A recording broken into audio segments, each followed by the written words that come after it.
السلام عليكم ورحمة الله وبركاته. أهلا وسهلا متابعين الكرام، متابعي قناة أبراج اليوم للتوقعات اليومية. اليوم هنشوف توقعات الأسد بتاريخ 29/12/2025، وهنشوف طاقتك غدا وتوقعاتك على جميع الأصعدة، على الصعيد العام والعملي والمالي والعاطفي والصحي والدراسي. ما تنسوش حبايبي اعمل لايك للفيديو والاشتراك بالقناة وتفعيل زر الجرس تشجيعا منكم ليصلك كل ما هو جديد أصحاب برج الأسد. على الصعيد العام، النهارده يا اسد طاقتك باينه حتى لو انت ساكت، واحساس انك شايل فوق طاقتك بكتير، وكانك طول الوقت مطالب تكون اقوى الثبات، اللي يفهم واللي يحتوي واللي يشيل من غير ما يشتكي. لكن الحقيقه انك جواك ارهاق متراكم، مش وليد يوم ولا اتنين، ده تعب جاي من فتره طويله وانت مأجل نفسك على حساب غيرك.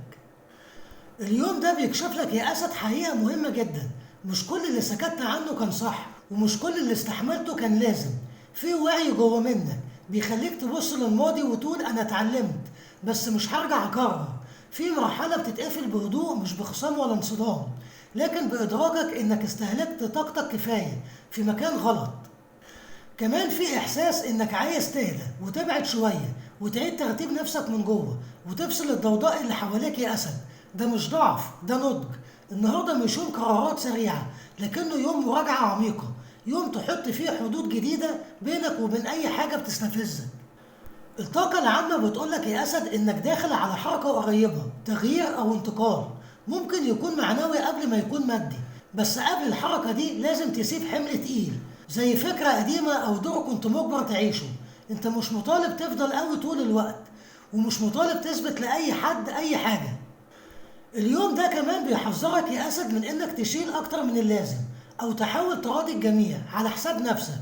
اللي مستني منك دايما إنك تدي لازم يتعلم كمان يدي، واللي متعود يشوفك ثابت لازم يشوفك أحيانا بتقول لأ. كمان في طاقة حماية حواليك، وفي حكمة بتكبر جواك وبتخليك تختار المعارك اللي تستاهل وتنسحب من اللي ملهوش لازمة. وده بالظبط اللي هيخلي المرحلة الجاية أخف وأوضح وأقرب لقلبك. النهارده رسالة الصعيد العام بتقولك يا أسد: خفف وراجع واختار نفسك، والباقي هيجي لوحده. أما على الصعيد العملي، النهارده إحساسك مختلف عن الأيام اللي فاتت يا أسد. في وعي داخلي بيقولك إنك مش في المكان اللي بيديك حقك كامل، أو على الأقل مش بالشكل اللي يقدرك زي ما تستاهل. يمكن تكون بتشتغل وبتجتهد وبتبذل مجهود واضح، لكن جواك شعور إن المردود مش على قد تعبك، أو إن في ناس بتاخد أكتر من حجمها على حسابك. كمان يا أسد النهاردة بيظهر عندك إدراك إنك محتاج تغير طريقة تعاملك مع الشغل. مش الشغل نفسه، بضرورة طريقة كلامك وحدودك وسكوتك الطويل عن حاجات ضايقتك قبل كده.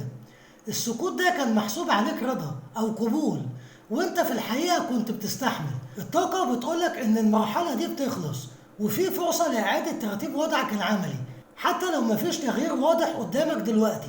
احيانا التغيير بيبدأ من قرار داخلي انك مش هتقبل اي ضغط زيادة من غير مقابل، ولا هتشيل شغل غيرك علشان تريح غيرك. النهارده يوم تحط فيه خطوط واضحة يا اسد، وتقول ده دوري وده اللي اقدر اعمله، والباقي مش مسؤوليتي. كمان لو عندك شغل خاص او فكرة في دماغك، الطاقة بتقول انها محتاجة صبر وتنظيم اكتر من اندفاع. ما تستعجلش النتائج، لان اللي جاي محتاج بناء هادي، خطوة خطوة مش قفزات. وفي نفس الوقت بلاش تقلل من نفسك او من اللي بتقدمه، لانك فعلا عندك خبرة وتجربة اكبر مما انت شايف. الطاقة العملية كمان بتحذرك يا أسد من الإرهاق الذهني، أو كتر التفكير في الشغل بره وقت الشغل، أو تشيل الهم وأنت في البيت. ده بيأثر على تركيزك وبيخليك تحس إنك محاصر. حاول تفصل شوية، لأن الراحة جزء من الإنتاج مش رفاهية. كمان رسالة الشغل بتقولك يا أسد: اشتغل بضميرك، بس ما تفرطش في حقك، وخلي حدودك واضحة، لأن اللي جاي محتاجك ثابت. أما على الصعيد المالي، ماليا النهارده وعيك بالفلوس أعلى من المعتاد، مش لأنك معاك زيادة، لكن لأنك بقيت حاسس بقيمة كل حاجة بتطلع من إيدك. كمان في إحساس إنك راجعت نفسك كتير الفترة اللي فاتت، ويمكن اكتشفت إنك صرفت في أماكن ما كانتش تستاهل، أو وثقت في ناس ما كانتش قد الثقة، وده خلاك تبقى حذر أكتر. الطاقة بتقولك يا أسد إنك داخل مرحلة تنظيم مالي، حتى لو الظروف مش مثالية. أنت بتتعلم تقول لأ للصرف اللي ملهوش لازمة، وبتبدأ تفرق بين الاحتياج الحقيقي والرغبة المؤقتة، وده في حد ذاته مكسب كبير لأن بيخليك تتحكم في فلوسك بدل ما الفلوس هي اللي تتحكم فيك. وفي رزق داخل على مراحل مش دفعة واحدة، يعني ممكن تحس إن الفلوس بتيجي بس بتتوزع على التزامات، أو إن أي مبلغ بيدخل بيطلع منه جزء بسرعة. ده طبيعي في المرحلة وملوش علاقة بالقلق، بالعكس ده ترتيب للأولويات وسداد لحاجات كانت متعلقة. كمان لو عليك التزامات قديمة، الطاقة بتقولك إنك بدأت تشوف طريق الخروج حتى لو لسه مش واضح كله. المهم إنك ماشي في الاتجاه الصح وبتفك العقدة حتة حتة. بلاش تضغط على نفسك أو تقارن وضعك بغيرك، لأن كل واحد وله توقيته ومساره. كمان في تحذير بسيط من المجازفة المالية، سواء في شراكة أو في سلفة أو قرار سريع متعلق بفلوس. النهارده مش يوم اندفاع ولا قرارات مبنية على كلام ناس أو وعود. من أي خطوة مالية محتاجة حساب هادي وتفكير وبعقل مش بعاطفة. الطاقة كمان بتشير إنك ممكن تفكر في مصدر دخل إضافي حتى لو فكرة بسيطة. الفكرة دي محتاجة وقت تنضج، بس وجودها في دماغك دلوقتي دليل إنك بتفكر في الأمان على المدى البعيد مش بس سداد احتياج اليوم. رسالة المال بتقولك يا أسد، فلوسك محتاجة إدارة مش قلق، وصبر مش استعجال، واللي بيتبني بهدوء بيفضل، مش اللي بيجي بسرعة ويطير بسرعة. أما على الصعيد العاطفي، عاطفيا يا أسد أنت في مرحلة إحساس عالي حتى لو مش بتتكلم أو مبين ده للناس. جواك كلام كتير وذكريات بتطلع فجأة، ومشاعر مختلطة بين شوق وعتاب، ورغبة في الفهم أكتر من الرغبة في اللوم. النهاردة مش يوم اندفاع عاطفي، لكنه يوم واعي ويوم مراجعة هادية للقلب. ولو في علاقة قائمة يا أسد، الطاقة بتقول إنك محتاج أمان أكتر من اهتمام، ومحتاج تحس إنك متشاف ومسموع مش محبوب بالكلام. أي تجاهل بسيط ممكن يأثر عليك زيادة عن اللزوم النهاردة، علشان كده حاول توضح إحساسك بهدوء بدل ما تكتمه. كمان في إحساس يا أسد إنك شايل جرح قديم حتى لو بتضحك وبتبان قوي. الجرح ده مرتبط بكلمة ما اتقالتش أو موقف حسسك إنك مش أولوية. النهاردة الطاقة بتطلب منك إنك تعترف لنفسك بالإحساس ده، مش علشان تضعف لكن علشان تبدأ تشفيه. ولو أنت عازب، في تفكير في شخص من الماضي أو شخص كان له تأثير واضح في حياتك، ممكن تحس إن في كلام ناقص أو قصة ما اتقفلتش صح. الطاقة هنا مش بضرورة رجوع، لكن فهم إنك توصل لمرحلة تقول فيها أنا فهمت ليه حصل كده، وده في حد ذاته بيحركك. كمان في فرصة لتواصل عاطفي صادق، لكن بشرط إنك ما تلبسش قناع القوة. النهاردة الصدق العاطفي أهم من أي صورة مثالية، ولو حسيت إنك عايز تقول كلمة قولها من غير ضغط ومن غير خوف من النتيجة. كمان في تحذير بسيط ليك يا أسد، بلاش تدي أكتر من طاقتك، وبلاش تحاول تصلح علاقة لوحدك. الحب مشاركة مش مجهود فردي. ولو لقيت نفسك دايما الطرف اللي بيسأل وبيحتوي وبيتنازل، اسأل نفسك الطرف التاني فين من ده كله. كمان رسالة العاطفة بتقولك يا أسد، انت تستاهل علاقة تطمنك مش تقلقك، وتستاهل كلمة في وقتها وحضور حقيقي مش وعود. واللي مش قادر يقدر قلبك مش لازم تكمل تثبت له قيمتك. أما على الصعيد الصحي، صحيا النهاردة الرسالة الأساسية ليك هي إن جسمك بيكلمك بهدوء وإنت محتاج تسمعه قبل ما يرفع صوته.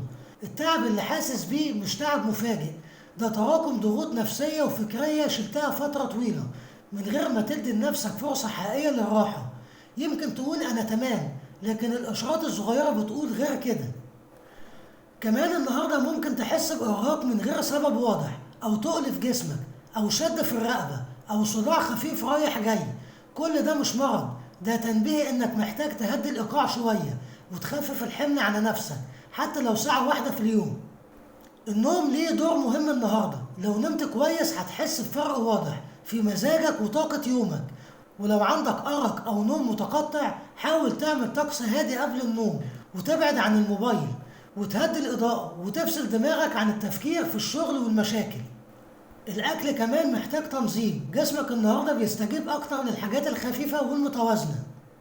كمان الصحة النفسية هي أساس اليومين دول. أي كلام سلبي أو أي احتجاج متعب أو أي نقاش ملهوش لازمة هيستفزك أسرع من المعتاد. حاول تختار معاركك وتسيب اللي ملهوش قيمة يعدي. كمان رسالة الصحة بتقولك الراحة مش ضعف، والتخفيف عن نفسك دلوقتي هيخليك أقوى بعدين. أما على الصعيد الدراسي، دراسيا يا أسد النهاردة عندك قدرة عالية على الفهم، بس بشرط إنك تذاكر بهدوء ومن غير ضغط. دماغك شغالة كويس، لكن لو دخلت بعصبية أو استعجال التركيز هيهرب منك بسرعة. المطلوب مش الكمية، المطلوب الجودة. كمان لو عندك امتحان أو مذاكرة النهاردة مناسب للمراجعة العميقة، إنك تربط المعلومات ببعضها وتفهم الفكرة مش تحفظها. أنت بطبيعتك لما بتفهم بتبدع، لكن لما بتضغط نفسك بتتشتت. كمان لو بتتعلم حاجة جديدة أو داخل على مرحلة تطوير أو تدريب، النهاردة ممتاز إنك تحط الأساس وتفهم الاتجاه وتحدد أنت محتاج إيه بالظبط. مفيش استعجال على النتيجة، لأن اللي بتبنيه دلوقتي يا أسد هيظهر أثره قدام. رسالة الدراسة بتقولك يا أسد افهم قبل ما تحفظ، واهدى قبل ما تبدأ، وخليك واثق إن مجهودك مش رايح حتى لو النتيجة مش ظاهرة دلوقتي. ودي كانت توقعاتك يا أسد. انتظروني مع فيديو آخر وتوقعات جديدة، والسلام عليكم ورحمة الله وبركاته.